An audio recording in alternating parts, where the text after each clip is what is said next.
Radio Publique Africaine.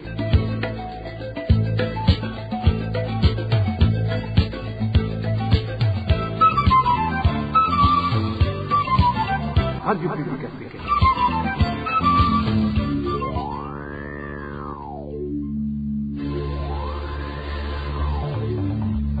C'est le moment de suivre le journal parlé en français.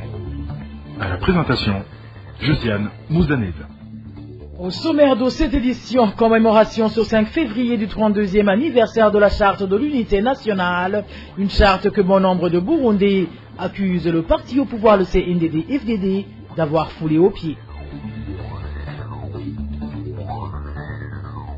Les Burundais exilés dans la sous-région continuent de subir des menaces et persécutions. À titre illustratif, un des Burundais réfugiés au camp de Mulongwe est entre la vie et la mort, après avoir été découpé à la machette par des Congolais. Vous aurez les détails dans ce journal. Dans ce journal, nous vous parlerons également des grognes des habitants de la commune Vianda ayant des comptes dans la coopérative de la place. Quant à l'inefficacité de cette dernière, voilà pour les grandes articulations. Bien le bonsoir, c'est vous mesdames et messieurs. Tout de suite, le développement de ces titres.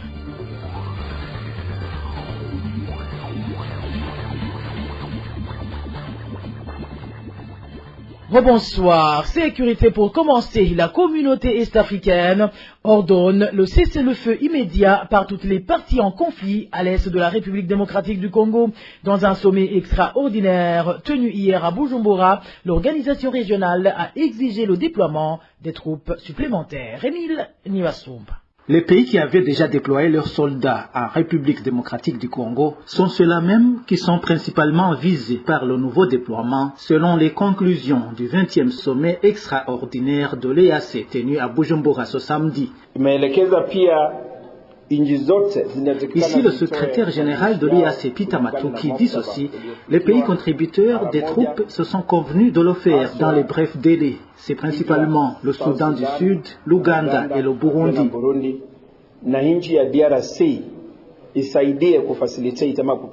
Nous exhortons la RDC à faciliter ce déploiement des troupes au Congo.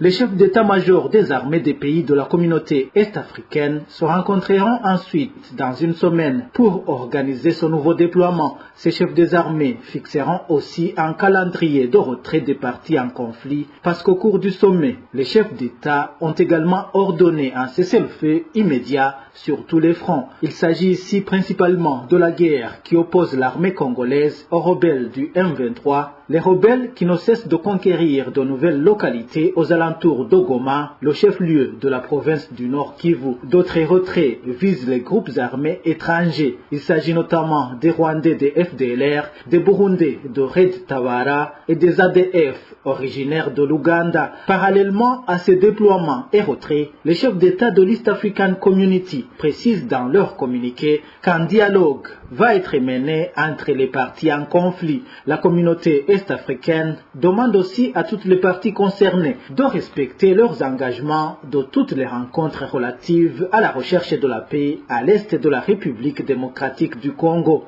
Émile Nibasumba, je vous le disais en titre, 5 février 1991, 5 février 2023, 32 ans jour pour jour que la charte de l'unité nationale a été signée au Burundi. Une unité qui pourtant semble n'avoir été effective que sur le papier, vu les crises que le pays n'a cessé de traverser depuis. À cette occasion, le parti MSD, un des partis politiques burundais, en a profité pour demander au peuple burundais de s'unir afin de refuser que le régime CNDD-FDD continue à les prendre en otage.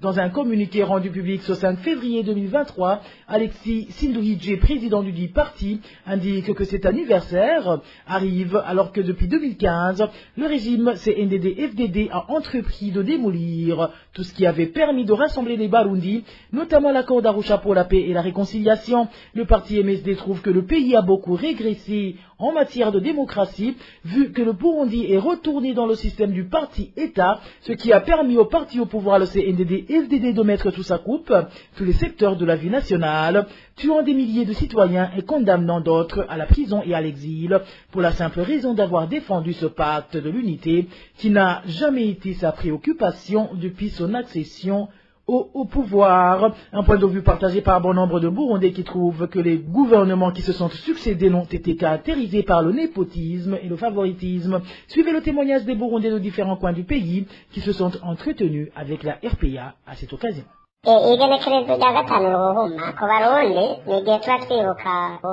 Le 5 février de chaque année pour les Burundais est une journée dédiée à l'unité nationale. Mais cette unité n'existe pas pour tous les Burundais.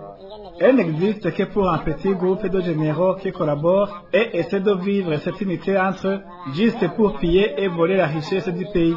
Mais en réalité, que personne ne vous trompe, l'unité entre les Burundais n'existe pas. Comment pouvons-nous dire qu'il y a l'unité nationale alors qu'aucune nuit ne peut passer sans avoir trouvé encore sa vie? Comment nous dire qu'il y a l'unité nationale alors qu'une nuit ne passe sans y avoir des personnes arrêtées et emprisonnées arbitrairement? Où est cette unité alors qu'un ministre quelconque peut se réveiller un bon matin et interdire à la population de griller du maïs au bord de la route pour survivre? La pauvreté qui est au Burundi est extrême. La faim qu'ont les Burundais est incomparable, donc l'unité nationale n'existe pas au Burundi. Peut-être que cette unité existe seulement entre ces généraux qui se sont mis ensemble juste pour nous rendre pauvres et piller le pays.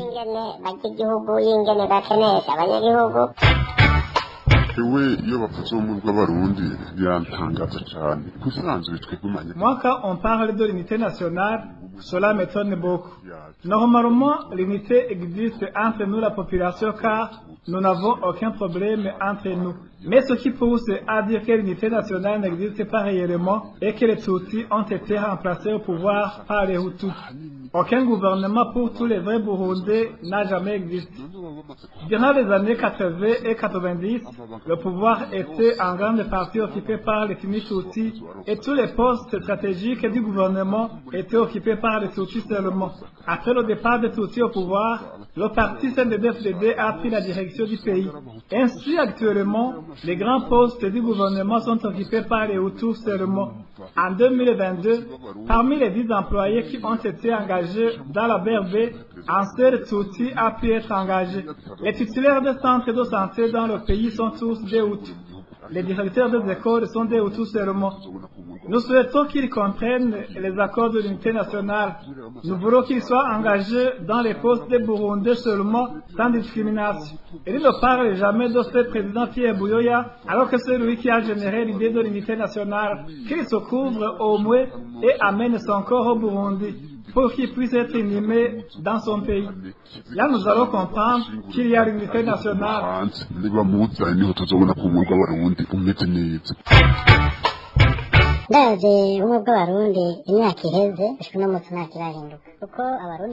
Si j'observe l'unité des Burundais, depuis que les Burundais ont commencé à célébrer jusqu'à aujourd'hui, rien n'a été changé.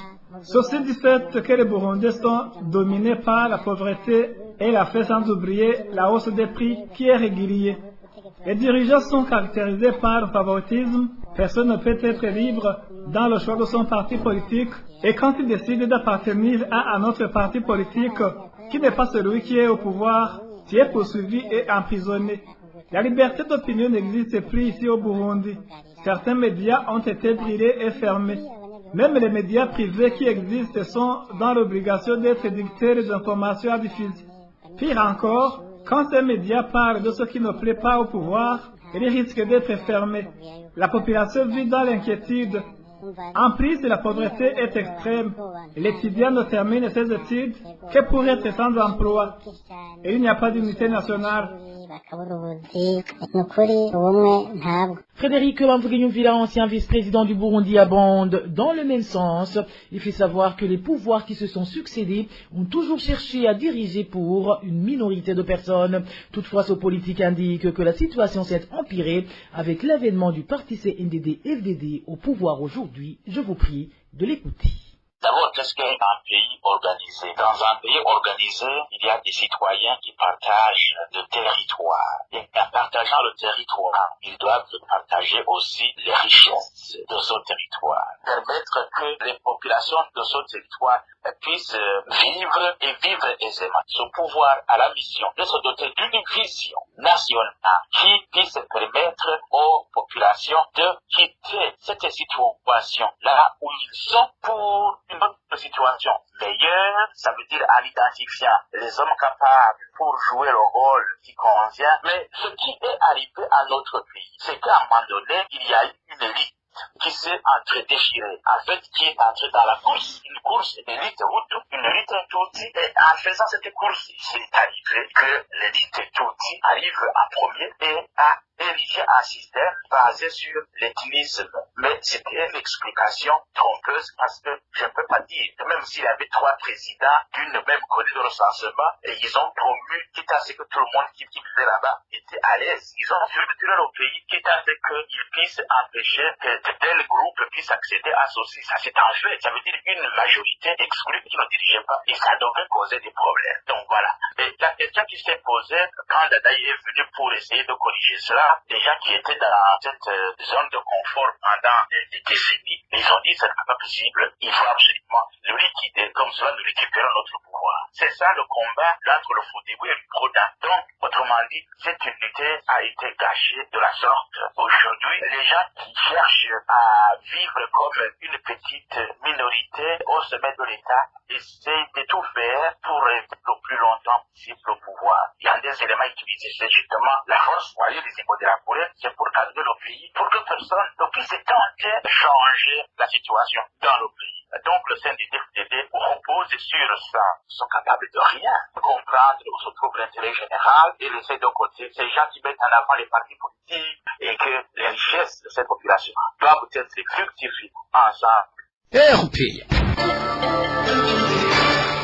En page droits de l'homme, l'on parle de l'intensification du phénomène de boissons prohibées dans la prison centrale de Rutana, des boissons qui pourraient être à l'origine d'une insécurité au sein de cette maison carcérale, en plus d'être nocives pour la santé des prisonniers. Les détails avec Emmanuel Nyongeko. Ce trafic de boissons prohibées est effectué par certains détenus en connivence avec le directeur de la prison centrale de Rutana. Nos sources au sein de cette maison pénitentiaire indiquent que les personnes qui pratiquent ce commerce se servent des produits brarodis comme couverture. Il y a un prisonnier dit général qui tient un bistrot à l'intérieur de la prison. Il peut à sa guise faire entrer dans la prison plus de 10 caisses de boissons. Vous imaginez plus de 10 caisses. Là, je parle de la Muskel, Primus et des bouteilles en plastique dites Kinju pleines de boissons locales à base de bananes qui fait entrer par centaines. Notre source indique également que les fabricants de ces boissons illicites utilisent la bière de banane distribuée en grande quantité dans cette maison carcérale et du sucre frauduleusement commercialisé. Vous voyez toutes ces boissons prohibées, eh bien, elles sont fabriquées ici à l'intérieur de la prison. Il s'agit bel et bien des boissons, les mêmes qui sont prohibées, même à l'extérieur de la prison. Imaginez-vous faire pénétrer 2 sacs de sucre par jour à l'intérieur de la prison, et ce, avec la complicité de la police. Nos sources au sein de la prison de Rutana font également savoir que les trafiquants de ce genre de boissons achètent le silence des autorités carcérales moyennant des sommes colossales d'argent. De ce fait, nos informateurs demandent aux autorités sous la responsabilité desquelles se trouve le directeur de la dite prison de redresser ce dernier, surtout qu'il s'observe des ruptures récurrentes de stocks alimentaires. À ce propos, nous n'avons pas pu joindre Frédéric Ndaisenga, directeur de la prison centrale de Rutana, pour recueillir sa réaction. Emmanuel Nyongeko, en parlant toujours de mauvaises conditions carcérales, le manque de volonté politique pour appliquer les lois concernant la libération des prisonniers et le manque d'indépendance de la justice burundaise sont à l'origine du surpeuplement dans les prisons. Propos d'Eugène Nindolila, ancien ministre burundais des droits de l'homme. Son extrait est tiré de l'émission Ijambonigwawe de la RPA qui est passée vendredi dernier et qui parlait du calvaire auquel font face les prisonniers au Burundi. Suivez. wotangura kurekura abo bose bivye utuntu duto duto Il devrait libérer ces prisonniers qui ont commis des délits mineurs. Par exemple, ceux qui ont volé de petites choses. La Constitution et le Code pénal sont très clairs là-dessus. Si une personne a été condamnée à 4 ans de prison et qu'elle vient de passer en détention 1 année, elle devrait automatiquement bénéficier d'une liberté conditionnelle. Que les autorités concernées revoient les dossiers et fassent respecter la loi. Vous verrez que beaucoup de détenus vont voir leur peine allégée. On peut même s'inspirer d'autres pays et voir comment ils ont fait pour désengorger leurs prisons, car le Burundi a participé dans beaucoup de réunions en rapport avec ça. Il faut également se documenter sur Internet et voir comment ces pays ont mis en application les méthodes qui nous intéressent. Mais je voudrais souligner que pour que tout cela soit possible, il doit y avoir la volonté politique et l'indépendance de la justice, car tous les magistrats sont souvent manipulés.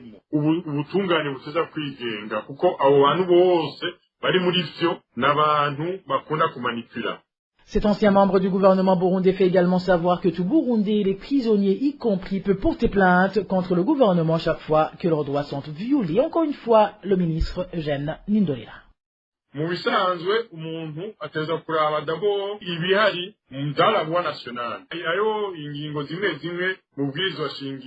On doit d'abord consulter la loi nationale, qui est la Constitution, et elle est très claire en la matière.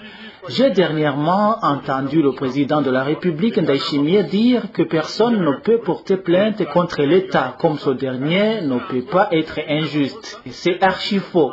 L'État peut outrager ou violer les droits de la personne humaine et doit être jugé et condamné. Il est vrai que l'État peut punir sévèrement son employé, mais les responsabilités pèsent toujours sur l'État. Donc, il est possible de saisir la justice contre l'État et c'est autorisé par la Constitution. Les juges doivent être impartiaux dans les procès qui opposent l'État à une personne lambda. Si c'est la personne qui perd le procès contre l'État, elle doit accepter la défaite. Et si c'est l'État qui perd, il doit aussi l'accepter et indemniser la partie gagnante. C'est ce qui devrait se faire chaque fois qu'il y a quelqu'un qui a été emprisonné injustement. Au fait, il y a beaucoup d'articles se trouvant dans le Code pénal et dans la Constitution qui ne sont pas appliqués. C'est pourquoi nous devons lutter pour avoir une justice indépendante et équitable, car aujourd'hui, ce n'est pas le cas.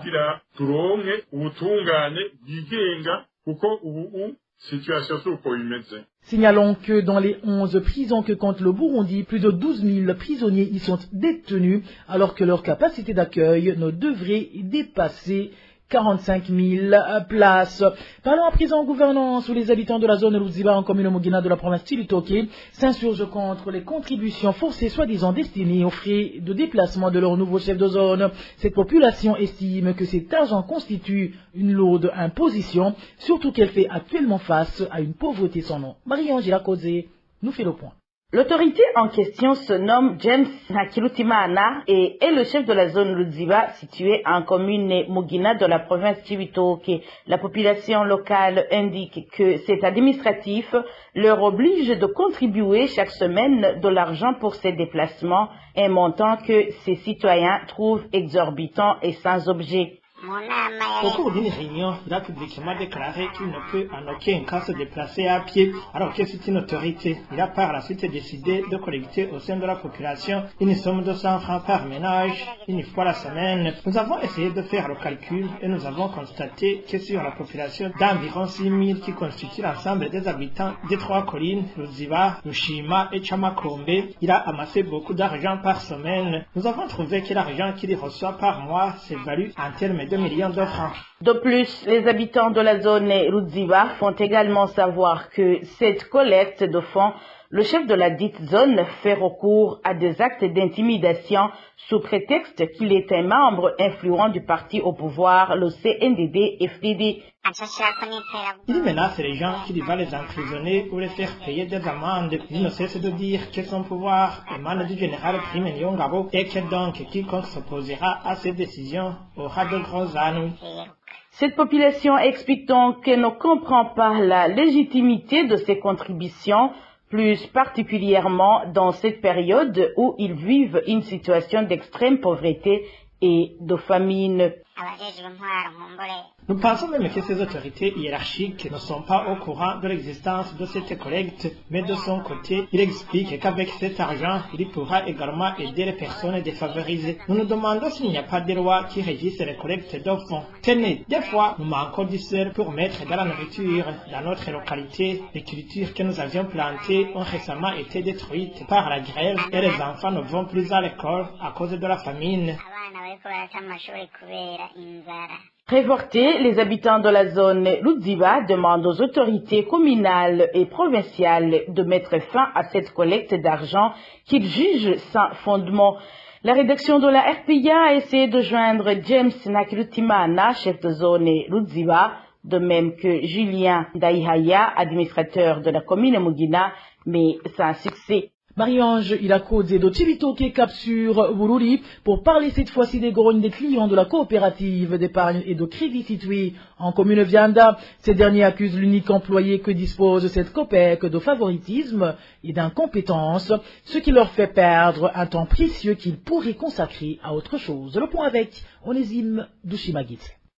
Ces clients de la coopérative d'épargne et de crédit COPEC en commune Vianda dénoncent un mauvais service qui leur est rendu par l'unique employé qui dispose de cette COPEC. Il précise qu'un client peut passer toute la journée en attente d'être servi, mais finit par rentrer bredouille à cause du favoritisme. Tu peux arriver à la COPEC à 6 heures du matin. Lorsqu'il se présente au service, il te donne un numéro d'ordre d'arrivée. Mais ce qui est frustrant, c'est qu'il peut servir quelqu'un qui s'est présenté à 14 heures et qui a eu par exemple le numéro 20, alors que celui qui s'est présenté tôt le matin est toujours en attente. À midi, il ferme la porte et vous indique de retourner à 14 heures. Malheureusement, après 14 heures, il reçoit une ou deux personnes seulement et tu finis par rentrer main vide. Il arrive même des cas où tu peux passer 3 jours d'attente. Hormis ces actes de clientélisme et de favoritisme dont il est reproché, cet employé de la COPEC Vianda est aussi accusé d'incompétence car il peut prendre plus de 2 heures pour servir une seule personne.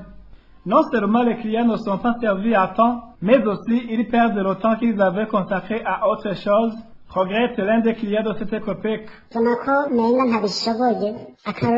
Visiblement, il est incompétent. L'exemple le plus récent est celui de ce vendredi où il a servi 3 personnes seulement durant toute la journée. Il y a eu des bagarres, mais heureusement qu'elles ont été de courte durée grâce à la présence de quelqu'un en provenance de la COPEC de Bururi qui a calmé la situation. Il s'y était rendu pour des activités de contrôle. Il lui a ainsi prodigué des conseils. Nous demandons qu'il soit remplacé ou bien qu'il puisse bénéficier d'une formation de recyclage. Celui qui l'a remplacé était très compétent et on n'avait aucun problème, mais pour le moment, on perd beaucoup.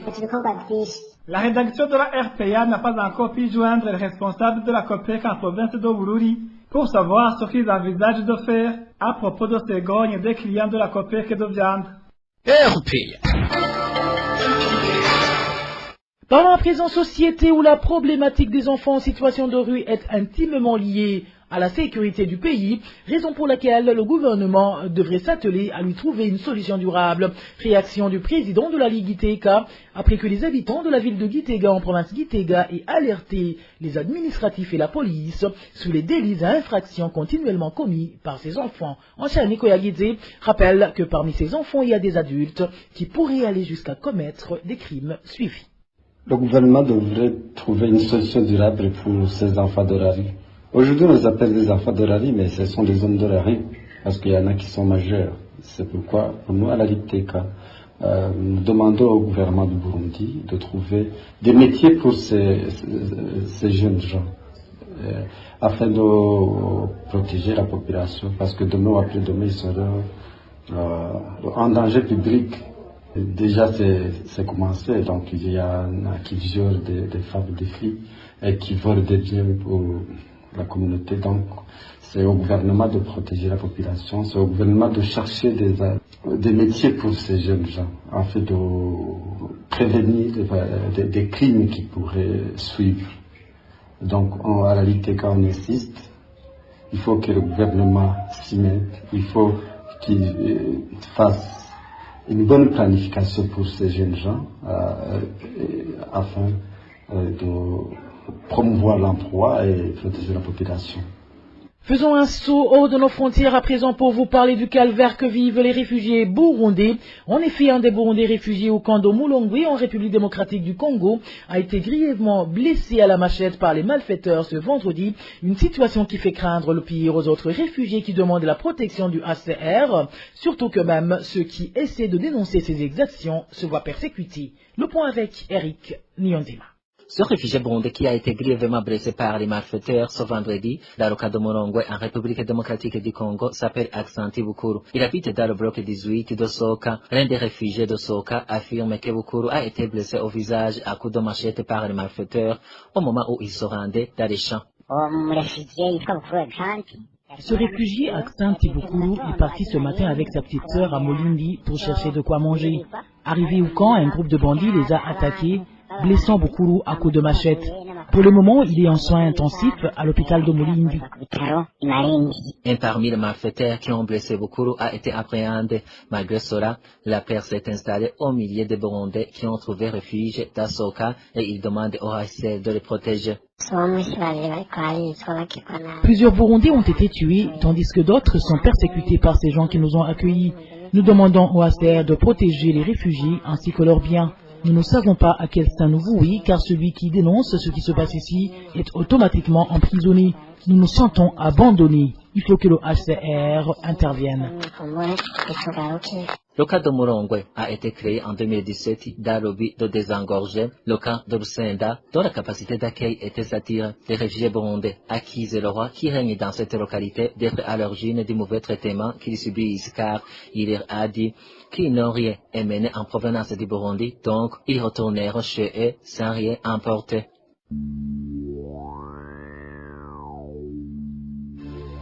Et voilà, amis fidèles de la RPA, c'est par ici que prend fin le journal en français de ce dimanche 5 février 2023. Merci à vous qui nous avez prêté une oreille attentive. Merci également aux équipes rédactionnelles et techniques pour leur parfaite et franche collaboration. À la présentation de ce journal, vous étiez avec Josiane Moudaneza. Bon début de semaine à toutes et à tous. Au revoir.